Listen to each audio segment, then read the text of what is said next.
নমস্কার বন্ধুরা, মুনিস রান্নাঘরে আপনাদের সবাইকে জানাই স্বাগত। আজকের রেসিপি হচ্ছে আমাদের পাবদা মাছের সর্ষে ঝাল। আশা করি আপনাদের সকলের এই রেসিপিটি ভালো লাগবে। ভালো লাগলে অবশ্যই আমাদের চ্যানেলটিকে সাবস্ক্রাইব করবেন এবং ভিডিওটি প্রথম থেকে শেষ অবধি দেখে আমাদের পাশে থাকবেন।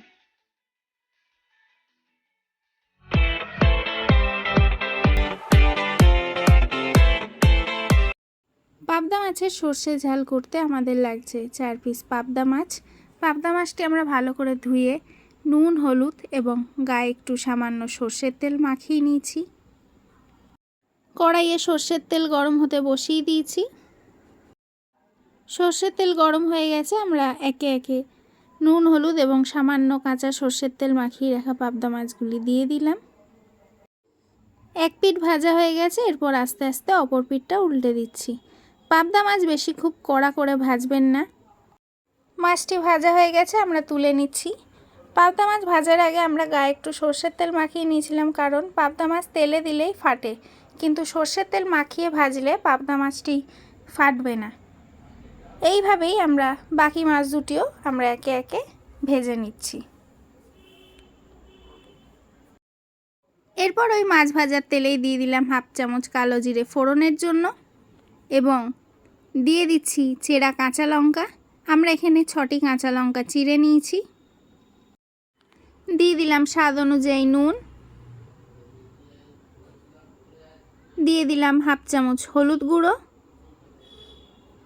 নুন এবং হলুদ গুঁড়ো দেওয়ার পর আমরা 1 মিনিট একটু হালকা নাড়াচাড়া করে নেব।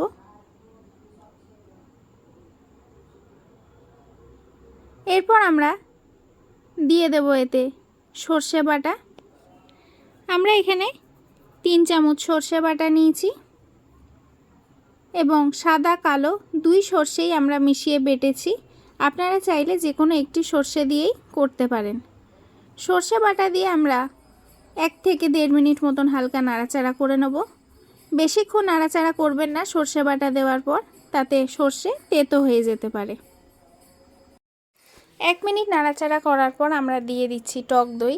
আমরা এখানে বড় চামচের 1 চামচ টক দই নিয়েছি এবং টক দইটি দেওয়ার আগে ফেটিয়ে নিচ্ছি।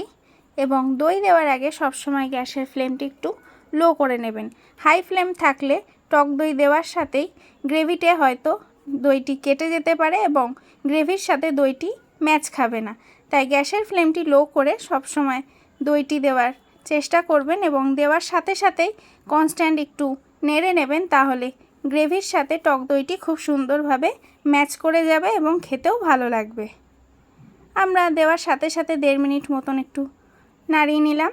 এরপর দিয়ে দিচ্ছি পরিমাণ অনুযায়ী জল, দিয়ে দিলাম সর্ষের বাটিরই ধোয়া জল। যেহেতু এটি পাবদা মাছের সর্ষে ঝাল, তাই খুব বেশি জল দেওয়ার দরকার নেই, গ্রেভিটি গামাখা হয়। গ্রেভি ফুটে উঠেছে, এরপর আমরা দিয়ে দিচ্ছি সামান্য একটু চিনি। এতে পাবদা মাছের সর্ষে ঝালের কালারটি খুব সুন্দর আসবে এবং দেখতেও ভালো লাগবে।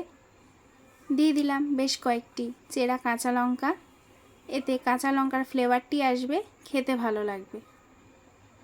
এরপর দিয়ে দিচ্ছি ভেজে রাখা একে একে পাবদা মাছের পিসগুলিকে। পাবদা মাছগুলি দেওয়ার পর আমরা এপিট ওপিট করে 5 মিনিট ফুটিয়ে নেব। 2.5 মিনিট এপিট ফোটানোর পর ঢাকনা খুলে অপর পিঠটা উল্টে দেবেন। এইভাবে টোটাল 5 মিনিট ফুটিয়ে নেবেন। তৈরি হয়ে যাবে তাহলে আমাদের পাবদা মাছের সর্ষে ঝাল। এপিট ওপিট করে আমরা 5 মিনিট ফুটিয়ে নিয়েছি। তৈরি হয়ে গেছে আমাদের পাবদা মাছের সর্ষে ঝাল। এরপর আমরা গ্যাস অফ করে নামানোর আগে ওপর থেকে দিয়ে দিলাম সামান্য একটু কাঁচা সর্ষের তেল। এরপর সুন্দর করে পরিবেশন করে দেব। তৈরি আমাদের পাবদা মাছের সর্ষে ঝাল। আশা করি আপনাদের সকলের এই রেসিপিটি ভালো লেগেছে। নিজেরাও বাড়িতে ট্রাই করে গরম ভাত দিয়ে খেয়ে দেখবেন, ভালো লাগবে। ভিডিওটি কেমন লাগলো অবশ্যই আমায় কমেন্ট বক্সে লিখে জানাবেন এবং যারা আমার নতুন বন্ধু, ভিডিওটি যদি ভালো লেগে থাকে আপনাদের, অবশ্যই আমাকে লিখে জানাবেন আপনাদের কেমন লেগেছে এবং আমার চ্যানেলটিকে সাবস্ক্রাইব করবেন, লাইক করবেন, শেয়ার করে আমার পাশে থাকবেন। ধন্যবাদ।